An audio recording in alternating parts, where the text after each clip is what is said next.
ಆ 100 ವಾಲ್ಟಿನ ಬಲ್ಬಿನ ಬೆಳಕು, ಸೋಗೆ ಹಾಸಿದ ಮನೆಯ ಚಾವಣಿ, ಮರದ ಬಾಗಿಲಿನ ಬಿಗಿಯಾದ ಚಿಲಿಕ, ಸುಂದರವಾದ ಕತೆಗಳೊಂದಿಗೆ ಮೊಳಗುತ್ತಿದ್ದ ರೇಡಿಯೋದ ಸದ್ದು,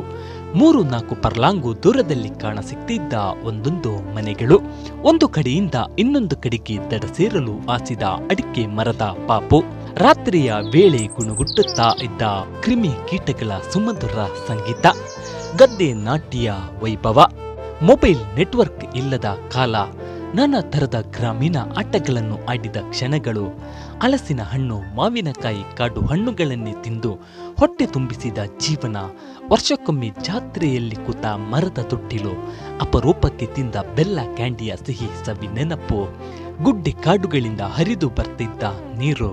ದನಗಳ ಹಟ್ಟೆ, ಕೋಳಿ ಮರಿಗಳ ಸದ್ದು, ಅಜ್ಜ ಅಜ್ಜಿ ಹೇಳಿಕೊಡ್ತಿದ್ದ ಜೀವನದ ಪಾಠ, ಮನೆ ತುಂಬ ಜನಗಳು ಇದ್ದ ಸುಂದರವಾದ ದಿನಗಳು. ಇಂದಿನ ದಿನಗಳಲ್ಲಿ ಈ ಒಂದು ಜೀವನದ ಸೊಬಗು ಬರೀ ನೆನಪು ಮಾತ್ರ.